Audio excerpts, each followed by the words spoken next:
The views and opinions expressed by the hosts and the guests do not reflect those of the show, the management, and the company.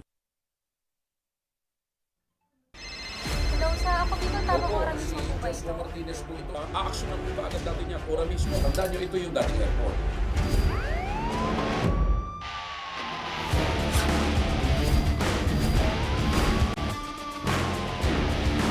Hoy, ano namang kayong dalawa pinagchichismisan yung mga marites kayo, ha?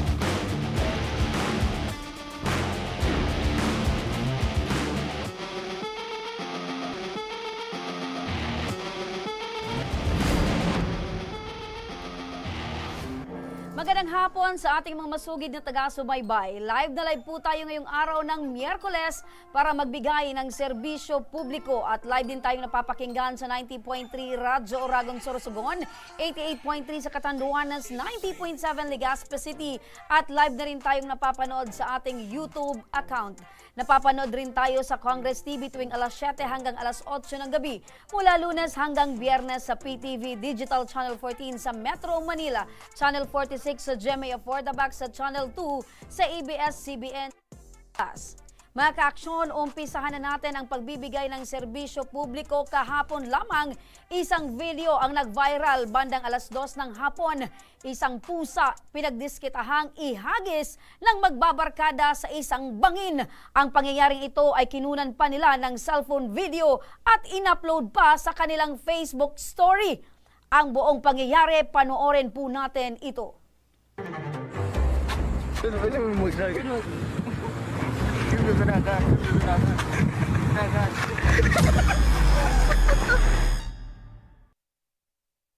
Mismo ng kanilang cellphone at yan ay ora mismong tumugon ang mga netizens na nakapanood ng nasabing video at agad na inireport ang pangyayaring ito. Dahil rito nai-rescue na din ang pusa at ngayon ay namamalagi na sa Tabaco Animal Rescue and Adoption.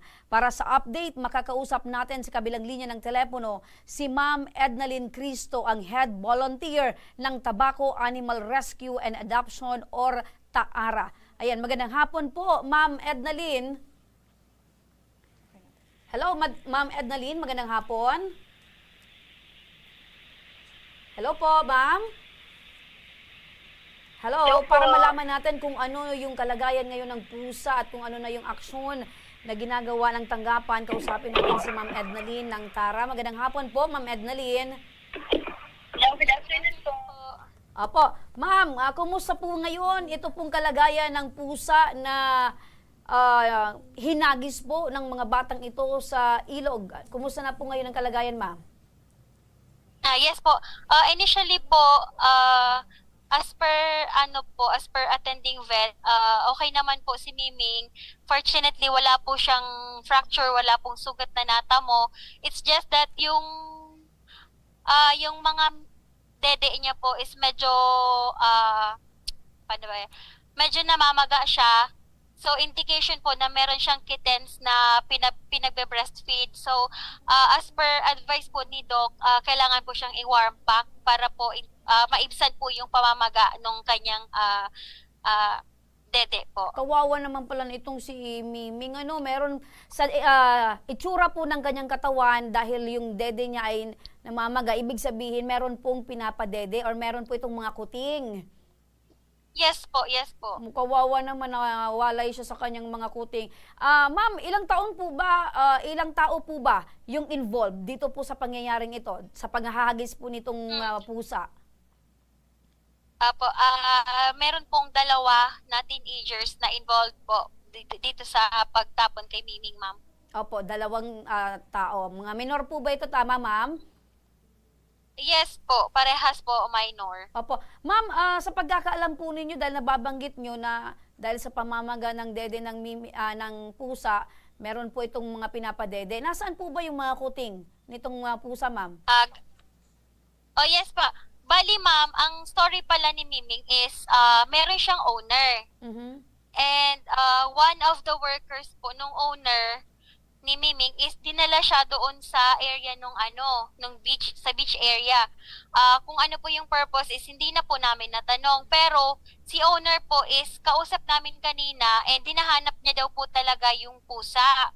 So nung nakita niya, she was pleading na kung pwede daw po ibalik sa kanya kasi nga po may mga kittens under their care po yung si Miming. Opo, So, good, yun good po, thing naman, good thing naman po, Ma'am Ednaline, ano, dahil meron pong nagmamay-ari na talagang willing po na bawiin po ito dahil nga meron palang mga kittens.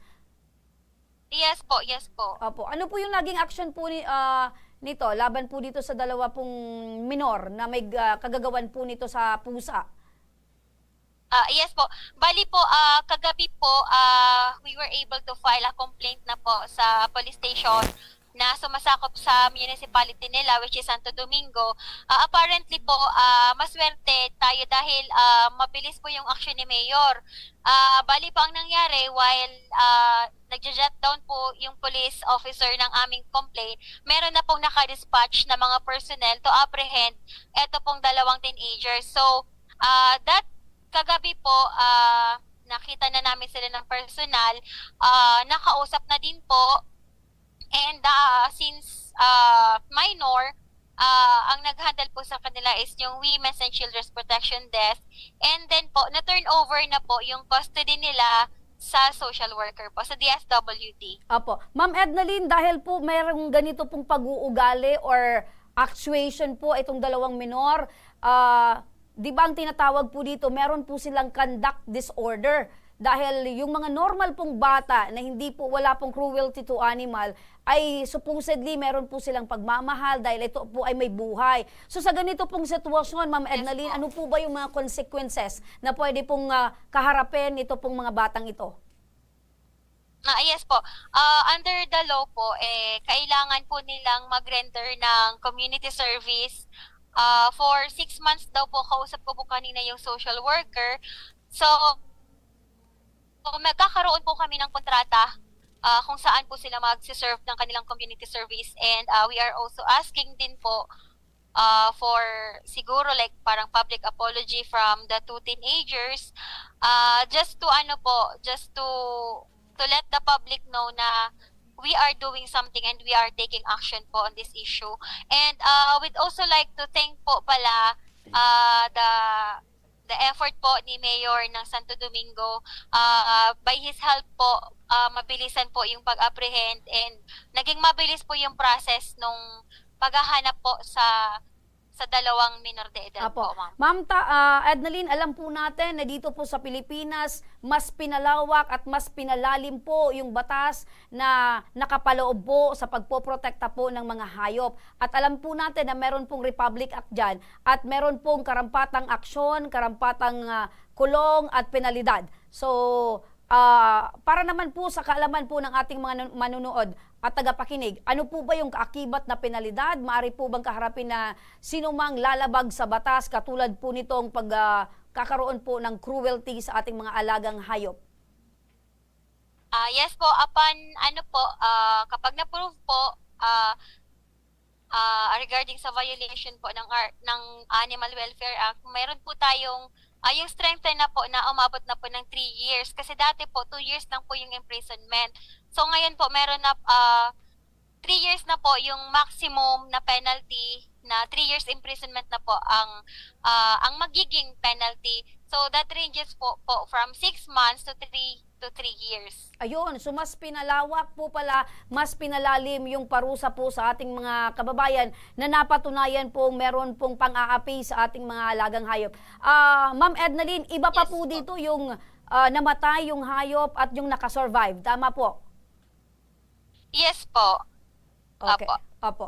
So, Ma'am Ednaline, baka meron po kayong mensahe sa ating pong mga tagapanood na meron din po ng mga katulad nitong mga sitwasyon, na meron po silang alam na meron pong mga tao o iba po dyan na mga meron po ganitong galit or hindi po pag-aalaga sa mga hayop po dito po sa ating lugar na ganito po yung nangyayari or maaari pong gawin ng iba pa pong tao. Go ahead po. Ayan po. Firstly po, gusto ko lang pong banggitin kung ano po talaga itong Republic Act 8485. Ang sabi po dito ay ang purpose po ng the purpose of this act is to protect and promote the welfare of all animals in the Philippines. Ibig sabihin po, though animals sila, meron din po talagang batas na nakapalaman na pumoprotekta sa kanila. And mainly po kasi to say, hindi lang naman po tao ang may karapatan na mabuhay. So, lagi po namin sinasabi, more than being pet lover, more than being an animal lover, meron po tayong Christian duty. And kumbaga po inatasan po tayo ng may kapal or the Creator assigned us to care para po sa mga creatures na ito. So yun nga po sinasabi na rational thinking tayo, rational being tayo, mas mataas yung ating kakayahan na mag-intindi na pangalagaan sila. So siguro po hindi naman lahat is animal lover. Kung in such situations po, wag na lang po nating silang saktan, wag pagtripan. Siguro po kung nakaka-abala, pwede naman pong bugawin or i-report sa owner, ganyan. Kasi meron naman po talagang authority na which handles yung mga cases po ng stray animals. So, it is important po na alam natin kung saan at kung paano po i-report yung mga stray cases, lalo na po yung mga stray cats and dogs na nakakaabala. May proper authority po tayo na humahawak sa kanila and hindi po reason na saktan dahil nakaabala, patayin dahil nakaabala. So kami po, patuloy po yung aming advocacy, patuloy po yung aming panawagan of becoming a responsible pet owner. So ano po ba itong pagiging responsible pet owner? Firstly po, wag po tayong kukuha ng alaga na hindi po kayang panindigan. Ayun. Having a pet po is a lifetime, yes. Having a pet po is a lifetime commitment. So ibig sabihin po, that's a 10 to 15 year commitment eh. Hindi okay na aalagaan lang sila pag cute pa, pag maliit pa, and then eventually pag lumaki na, abala na, abandonahin, inineglect, yung mga ganun po. So, firstly, dyan po kasi siya magsisimula. You have to be responsible. Opo. Kung saan lang yung kaya ng finances, kung saan lang yung kakayahan sa lahat ng bagay na pangangailangan din po ng magiging alaga. So, yan po. Secondly po, kapag meron ng alaga, pinopromote po namin yung pagpapakapon sa mga alaga. So, ano po itong advantage ng pagpapakapon? Unang-una po, malalesan po natin yung population ng animals by makataong pamamaraan. Malilesen natin sila hindi by putting them to sleep, kagaya ng mga ginagawa sa mga dog pounds. Mas humane po kasi more than lessening the population, nagiging mas healthy po yung ating mga alaga kapag nakapon sila. Apo. Ma'am Ednalyn, And also, maitanong ko din po, 'di ba? Maidagdag ko lang din kasi ang tinatawag na animal cruelty ay hindi lang itong sinasaktan, hindi lang itong pinapatay, kundi pati yung pagdi-deprive sa kanila na pakainin, alagaan, paliguan, Yes, bigyan ng tubig. Yan din po ay parte din ng cruelty to animals. Tama po, Ma'am Ednalyn? Yes po, opo. Kasi meron din po tayong cases na sabihin natin na alaga yung aso, nakatali sa loob ng bahay, pero hindi naman napapakain ng maayos, walang maayos na shelter, walang maayos na higaan. Still, that is part of torturing the animal eh.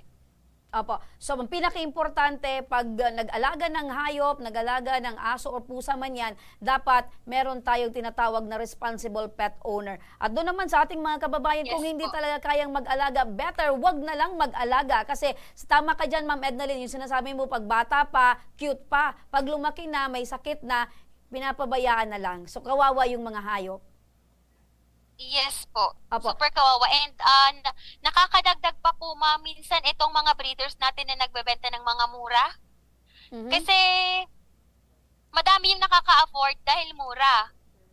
As you would be able to observe, ma'am, hindi na lang po aspin yung nagiging stray eh. Minsan makakakita ka na ng stray na may ibang Opo. breed bukod sa aspin. Correct. May nakikita nga ako dyan sa kalsada, ma'am, Shih Tzu. Talagang parang askal na din kasi pinabayaan na ng Yes may-ari.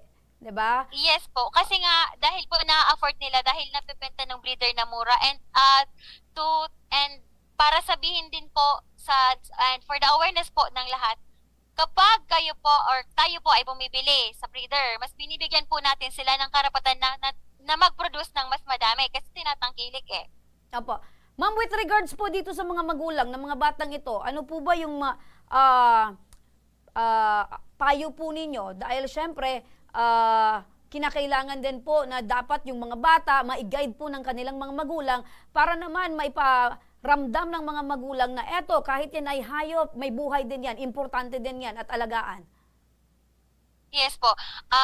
Sa part po ng aming mission is to create a humane society where all animals are treated with love, compassion, and respect. Meaning, we are creating a humane society and it should start sa ating mga tahanan po, sa ating mga magulang. So being a parent, responsibility mo po naturuan ng compassion ang mga bata. Opo. Dahil ang conduct disorder ng bata ay nagsisimula yan sa magulang. Ma'am, may nagtatanong po Yes, ngayon sa ating pong mga tagapanood kung pwede daw po bang ampunin na lang itong si Miming kung sakali po na naisin nila at hindi na po kayang alagaan itong may-ari. Yes po, actually, we are still sa assessment process po sa owner ni Miming and just to make sure na mapoprovide po lahat ng pangangailangan niya and hindi na po siya makakalabas ng bahay ulit. Ayan. Sige po, ma'am. Makikipag-ugnayan na lang po kami sa inyo po para patuloy po naming malaman yung kalagayan po nitong si Miming. Maraming salamat. Yes, Maaari po, din po ba kaming bumisita dyan, ma'am, para naman makita po namin yung kalagayan po nitong si Miming Sure. at para naman po badalhan namin kung ano po yung pangangailangan ni Miming. Sure po, ma'am. No problem po. Apo, magpapadala po kami ng cat food para po dito kay Miming para naman po ay makabawi po siya sa kanyang lakas po. Opo. Thank you so much po. Maraming salamat din, Ma'am Edna Licristo, ang head volunteer ng Tabaco Animal Rescue and Adoption. Mga kaaksyon, matapos ang pangyayaring ito, agad ring umaksyon ang local government unit ng Santo Domingo, Albay at makakausap natin ngayon mula sa kabilang linya ng telepono si Vice Mayor Mark Aguas. Magandang hapon po, Mark, Vice Mayor Tol. Magandang hapon po, Ma'am Remy po. Apo. So, alam po namin, base din po sa nababanggit ni Ma'am Ednalyn, na talagang agarang pong nag-aksyon ang LGU Santo Domingo with regards po dito sa pangyayari. Kumusta po ba yung status nitong dalawa pong minor na involved po dito sa pangyayari? Opo, Ma'am Remy. Actually, yesterday, we were aware na may nag-post nga po na dalawang minor ng cruelty sa isang cat. Kaya pag-utusan namin yung police with the protection of the minors, nagpadala kami ng MSWDO to assist para naman maproteksyonan yung welfare ng bata. Kaya ngayon, kagabi, initial na usapan, tapos bukas, mayroon daw magiging hearing kasi they will be subjected to a 6 months diversionary program because nga merong offense na nakuha yung minor na mga bata. Opo. Vice Mayor, sa mga ganitong sitwasyon, dahil meron na pong intervention or magsisimula na po itong kumbaga itong parusa po dito sa mga bata, pero syempre minor din po yung parusa dahil syempre minor din itong mga bata. Kayo po ba ay nakatutok din po sa patuloy po na improvement or anuman po yung development nitong dalawang bata? Ay, opo, ma'am, because nga we always remind yung mga kaukulan ng authorities na pag minor po, always be cautious because nga miningatan tayong mga bata. Kaya bukas po, with the help of the PNP Children's Welfare Desk and the MSWDO, the barangay ng mga bata, barangay council ng mga bata, tapos yung tabako. Yung kausap mo kanina po, Ma'am Remy, mayroon din silang to discuss kung ano pwede maging program para sa kanila during the 6 months program po. Opo. Dahil sa pangyayari ito, BM, dyan po sa inyong lugar, ano po ba yung papalakasing programa? Mayroon po ba kayong mga i-enhance na mga proyekto or programa para po sa mga kabataan na mas pa na malaman po nila? Ito pong patungkol sa animal cruelty, kung paano po ba alagaan yung mga hayop, ano po ba yung importansya ng mga hayop dahil po sa pangyayaring ito? Actually, mabiko na lang ako, Ma'am Remy. Sige po. Magiging ba yung nangyari? Siguro, bako magiging na eleksyon na nangyari na na-remind kita na may uga po kitang tigpapatupad na animal welfare law na nagapalaga sa yung mga alaga. Tapos, yung nga po, Ma'am Remy, yung pa yung ordinance may tungkol sa mga sa stray dogs na reminding all dog owners to be responsible na dakul nga din na-discreet sa motor, pinakakagat. Actually, dakulo po ang ngunyan ng case nakagat ngunyan. Kaya siguro po, we will implement na naman strictly yung sa stray dogs. Kaya, nangyari bako dogs, cat, stray cat man nangyayon naman sa salvation. Kaya we will remind all the barangay official to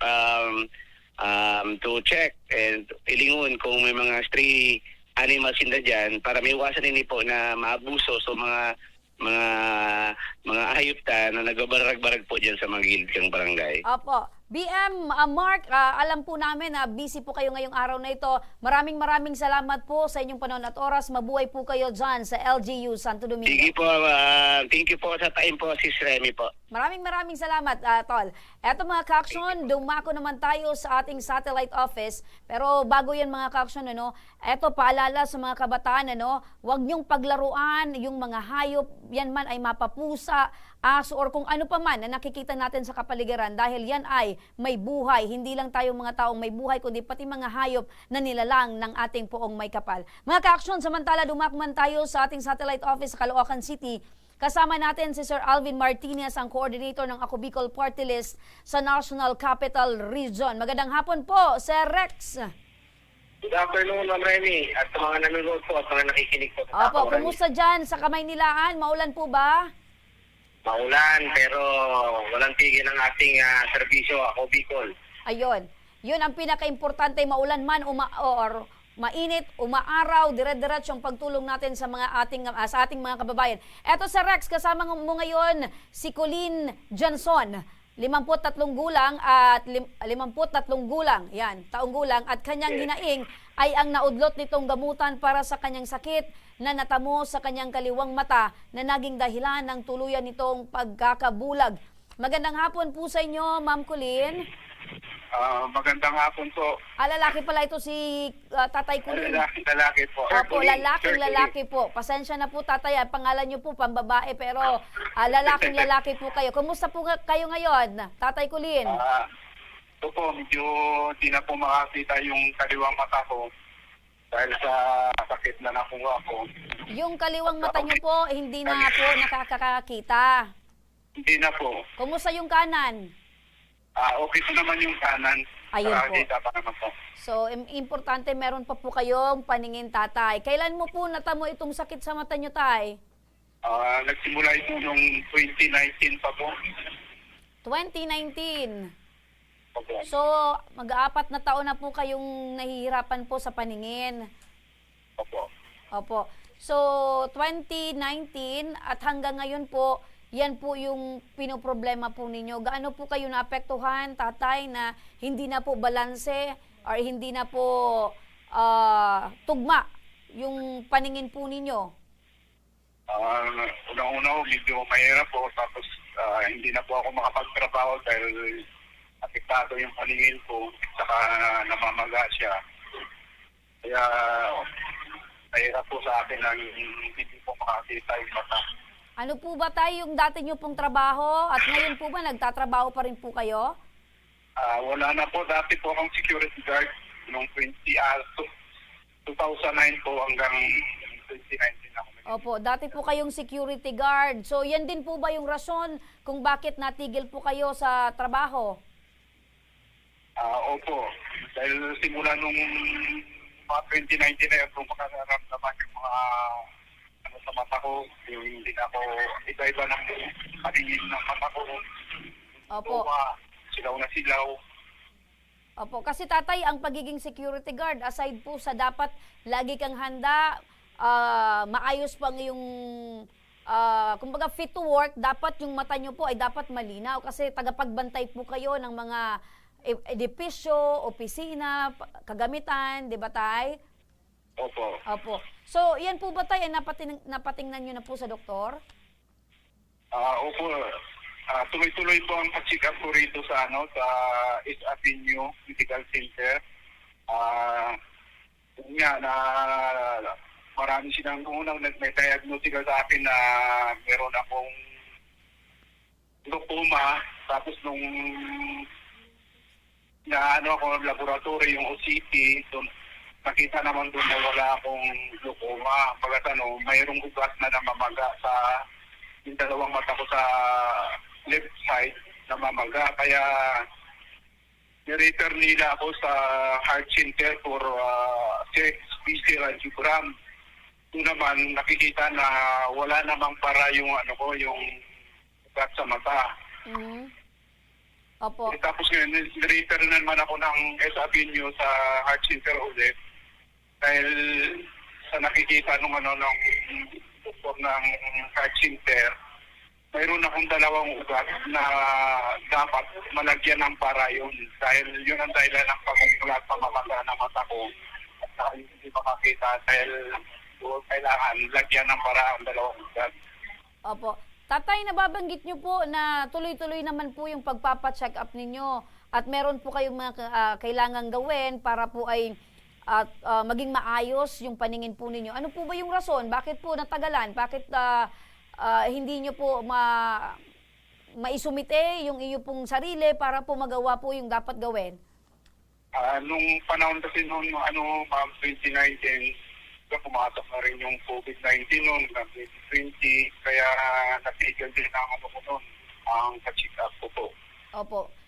Meron po ba kayong asawa at mga anak, tay? Meron akong anak isa, asawa ko, patay na po yung asawa ko. So byudo na po kayo, tay. Ito po bang Opo. mga anak po ninyo, nag-aaral po or meron na po mga kanya-kanyang trabaho at pamilya? May trabaho na rin po. May mga trabaho. Pamilya, asawa, yung anak ko po. May mga trabaho, tay. So paano yan? Natutulungan din po ba kayo sa inyong mga gamutan? Opo, tutulungan naman po ako. Ayun. So may katuwang po kayo. Ilang taon na nga po tayo yung anak po ninyo? 27 years old po. 27 years old. May trabaho na din po at pamilya? May trabaho po, pero wala pang pamilya. Wala pang pamilya. So, ngayon po, tatay, sabi nyo nakakatulong naman. So, pero, bakit po kayo lumapit sa Ako Bicol Party List? Ano po yung pinakakailangan nyo, tay? Dahil po sa malaking halaga po na kailangan para po ako maoperahan po, ma'am. Ayun. So, malaking halaga ang inyong pong kakailanganin para po kayo ay maoperahan. Opo. Opo. Eto po, tatay, para sa maaring asahan yung tulong mula po sa Ako Bicol Party List, balikan natin si Sir Pogi Albin Martinez Rex. Magandang hapon sa muli. Good afternoon ulit, Ma'am Remy. Ayan, Sir Rex, napakinggan nyo po yung pangangailangan ni Tatay Kulin. Ano po ba yung maaring tulong na maibigay po ng Ako Bicol Party List para po kay Tatay Kulin? Yes, Ma'am Remy, kanina kakwentuhan ko ni Sir Colin dito. Sinasabi niya sa akin ang background niya at siya wala nga lang ang trabaho at yung kanyang nag-iisang anak na babae, yun ang nagtatrabaho, yun lang ang sumusuporta sa kanya. Ngayon, upon checking the quotation from Philippine Heart Center, at nakita ko rin yung diagnosis niya na parang may problema doon sa kaliwang mata at medyo hindi na nga siya nakakakita. Pag hindi kasi natin nasolusyonan ito, Ma'am Remy, baka tuluyan ng maging bulag yung kanyang kaliwa, no? Na mata ni Sir Colin. Ngayon, upon checking dun sa kanyang quotation, nakita ko malaking ang halaga ang kailangan. Kaya, dali-dali, ora mismo, pumunta tayo sa Ako Bicol Party List Office sa Kongreso at kay Congressman Saldico. At siya ang naging dahilan kung bakit agad-agad, ora mismo niyang inaprubahan ang 100,000 piso na worth na GL na ibibigay kay Ayun, 100,000. Pero nasa magkano ba yung kakailanganin sana ni tatay? Ganon din kalaki or sobra pa yan? Actually, meron pa siyang kulang, pero tingin ko masusolusyonan na ni Sir Colin yung dahil dun sa binigay nating 100,000 Opo. PN. So, Tatay Colin, napakinggan niyo po si Sir Rex. 100,000 Opo. worth of guarantee letter po ang inyong matatanggap para po sa iyong kakailanganin para po sa operasyon. Ano po yung masasabi niyo, Tatay Colin? Ako po'y nagpapasalamat sa malaking halagang binigay sa akin ng Ako Bicol Papiles, kay Congressman Saldico, kay Congressman Jill Bungalon, kay Sir Rex Martinez, Ako Bicol Tabang Ora mismo. Maraming salamat po sa tulong na binigay niyo sa akin. Opo. Meron na din po ba kayo, Tatay, ng mga ibang nalapitan bukod po sa Ako Bicol Party List? Meron na rin po, naglalakad na rin po ako. Opo. Pero so far, yung Ako Bicol po, yung may pinakamalaking naitulong po sa inyo, Tay? Opo. Opo. Sa Ako Bicol po, talaga hindi kanila bibiguin pag ikaw ay lumapit sa kanila para humingi ng medical assistance po. Opo. Kasi tayo, yun po yung pinaka-objeto ng Ako Bicol Party List na mabigyan po ng tulong ang ating mga kababayan hanggang po sa, to the extent, kahit yan po ay malaki man o maliit, basta wala po kaming inaayawan, wala po kaming pinapauwi na luhaan. Lahat po ay gagawin ng Ako Bicol Party List para po ay makatulong po sa inyo, Tatay. Mabuhay po kayo, Tatay, at panalangin po namin na gumaling na po itong mata nyo para naman po ay mas lalo po maging malinaw ang inyo pong paningin at syempre para makita nyo po yung kagapuan ng katabi nyo po dyan, si Sir Rex. Apo. Maraming salamat din. Apo. Maraming salamat, Sir Rex, sa inyong panahon at oras. Mabuhay po kayo dyan sa National Capital Region. Salamat, Ma'am Remy, at buhay po. Ako Maraming Bicol. salamat po. Ako Bicol Papiles, Congressman Saldico, Congressman Jill Bungalon, Sir Rex Martinez, Ako Bicol Tabang Ora mismo. Maraming salamat po. Maraming Sa salamat medical din po, assistance na Tatay binigay niyo Colin. po. Yes, you're always welcome po. Mga kaaksyon sa pagbabalik po ng Ako Bicol Tabang Ora mismo, ang agarang pagtugon sa inaing ng pamilya ng isang OFW sa Thailand na nasawi matapos mahulog mula sa 23rd floor. Abangan po ninyo yan, mga kaaksyon. Kaya huwag kayong bibitaw, magbabalik pa ang Tabang Ora mismo.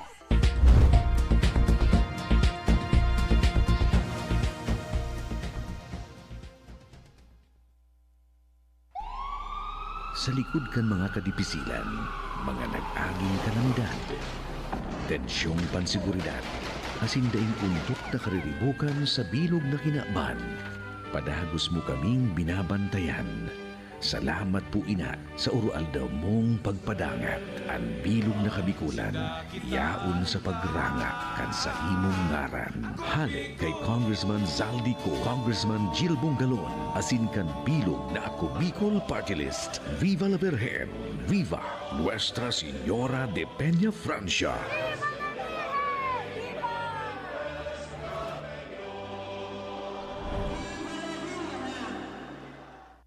Daan-daan na po ang mga nakapagtapos at may mga kanya-kanya ng propesyon. Sa kanilang pagpupunyagi, walang masidlan ang kanilang mga ngiti. Yun at sa Gabos, nagpapasalamat po ako sa AKB. Gusto ko lang po magpasalamat sa Ako Bicol sa opportunity na tigtatao po araw po sa kuya na estudyante. Dahil naandyan lang, katuwang lagi, Ako Bicol, katabang na, kasurug pa. Hindi rin nagpahuli sa pagtugon sa mga pangailangan ng ating mga healthcare workers at mga frontliners. Sa simula pa lang nitong pandemya, hanggang sa ngayon, walang humpayang pagtulong. Ay, nagpapasalamat po ako sa pagtaunin tabang hali sa Ako Bicol Party List. Salamat kong dakula sa duwang congressman. Tayo nakakatabang sa muya sa gabi. Maaasahan, Ako Bicol, katabang na, kasurug pa. Tucked away in the province of Albay, known for its perfectly shaped Mayon volcano, Misibis Bay Resort, a locally owned 5-hectare private island resort. The resort is ready for all those looking to balance tranquility and adventure. This tropical destination is where guests can either choose to relax under the palm trees or have an adventure under the sun. It features modern and luxurious rooms and villas, recreational facilities, and sophisticated services.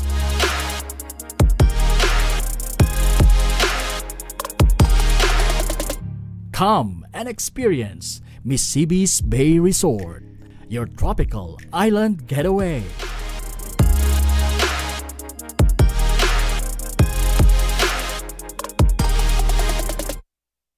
Problema sa tubig, agarang binigyang solusyon.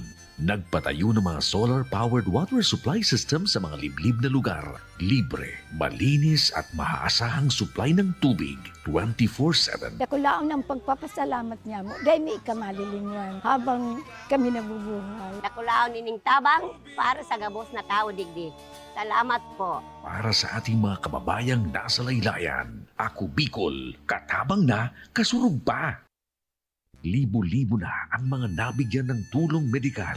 Bata, matanda, kahit sino man, lahat ng mga may karamdaman, may maaasahan. Nagpapasalamat sa Ako Bicol Party List. Hindi po namin makakalimutan ang tulong na dinala ninyo dito sa aming bayan. Maraming salamat po. Dahil iisa lang ang tunay na nagmamalasakit. Ako Bicol, katabang na, kasurug pa. Nagbabalik mga kaaksyon ang Ako Bicol Tabang. Ora mismo, balikan muli natin ang hinaing na idinulog sa ating programa nitong nakaraang linggo lamang matapos mahulog ang isang OFW sa Thailand mula sa ika-23 palapag ng kanilang tirahan. Dahil rito, ora mismo tayong umaksyon at naiuwi na ang mga labi sa tulong ng Department of Foreign Affairs. Ang buong istorya panoorin natin sa ating Tabang Ora mismo update. Gaano nga ba kalalim ang itinatagong lungkot sa bawat ngiti at halakhak? Paano nga ba masasabing nalulunod na sa bigat ng damdamin ang mga minamahal natin sa buhay?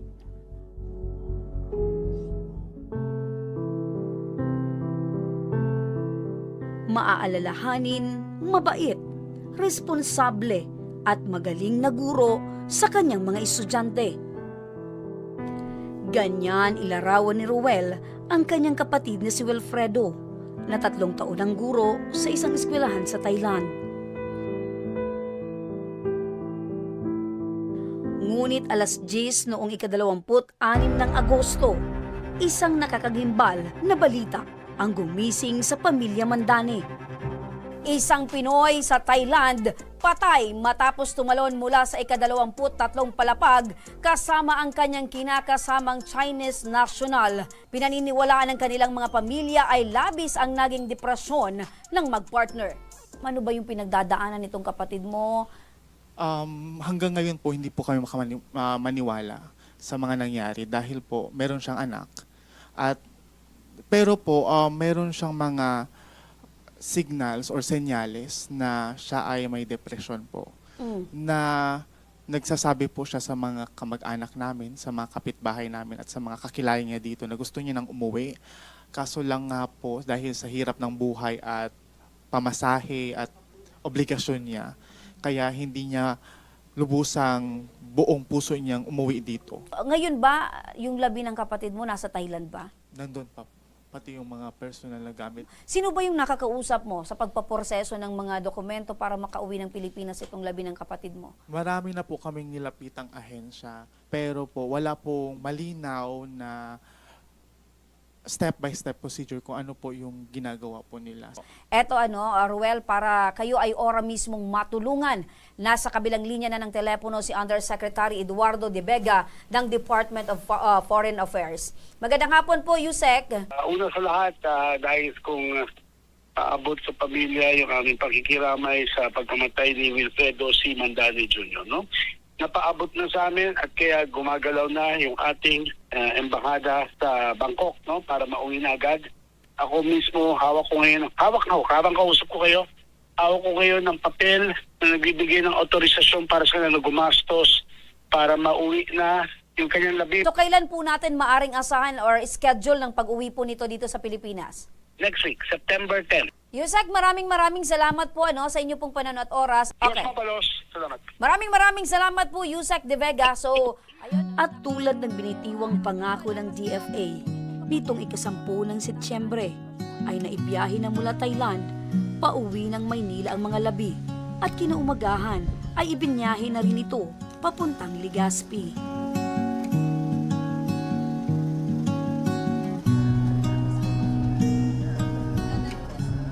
Sa daan ay makikita ang labis na hinagpis ng ina ni Wilfredo na si Rowena.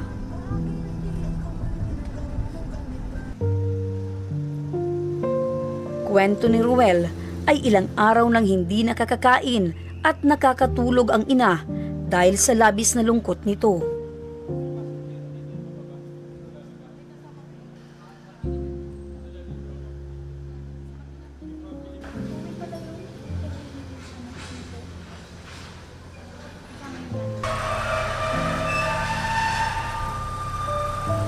Dito na bumuhos ng tuluyan ang luha ni Nanay Rowena habang yakap-yakap ang kahon kung saan nakasilid ang abo ng anak.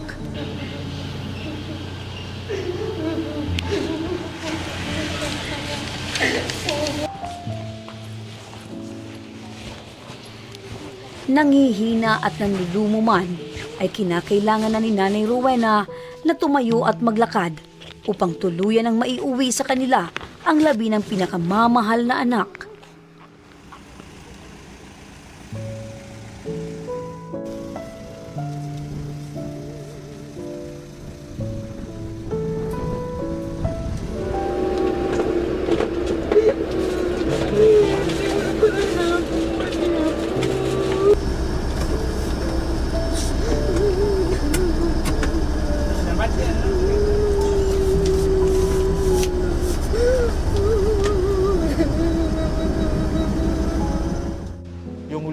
Na hindi lang isa, kundi dalawang taong mahal namin at mahal na mahal kami ang nawala.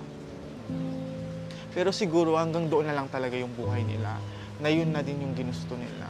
Na ngayon, na dahil nangyari na, ang pinagdarasal na lang ng pamilya namin ay for their soul to be at peace, to be with God. Congressman Zaldico, kay Yusek De Vega of DFA, maraming salamat po. Sana marami pa yung katulad yung mga tao na magsisilbing kamay, nayayakap sa mga taong katulad namin, magbibigay gabay at gagawa talaga ng aksyon ora mismo para makatulong sa mga katulad namin. Maraming salamat. Sa paggunita ng Suicide Prevention Month ngayong Setyembre na may temang Start a Conversation, isang paalala ang aming nais iparating sa inyo. Gaano man kasalimuot ang buhay, gaano man kabigat ang iyong problema, ating tandaan na hindi kailanman solusyon ang pagkitil sa sariling buhay. At bigyan natin ng oras ang isa't isa upang kumustahin at kilalanin. Dahil sa isang pangungumusta, maaaring nakakatulong ka na sa iyong kapwa.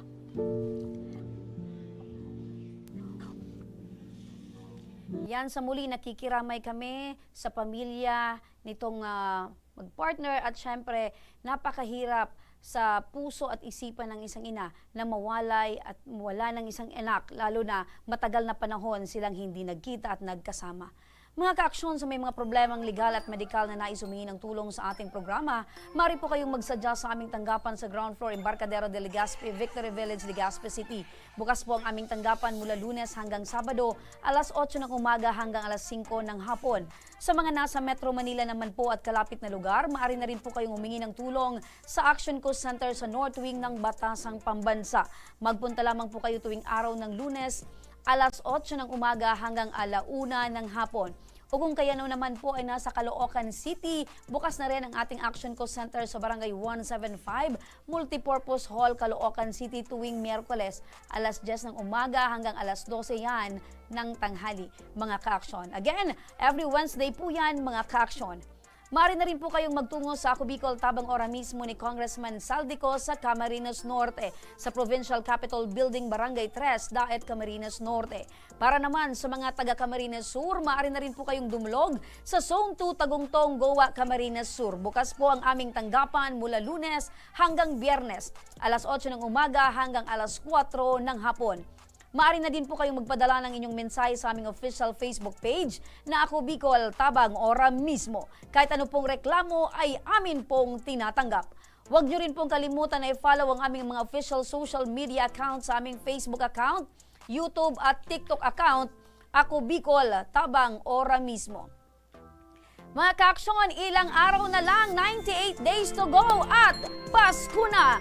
Advance Merry Christmas mga kaaksyon!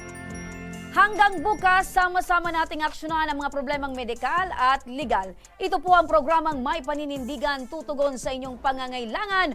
Ako po si Remy Araneta Mindones. Magandang hapon at salamat. Ito ang Tabang Ora Mismo.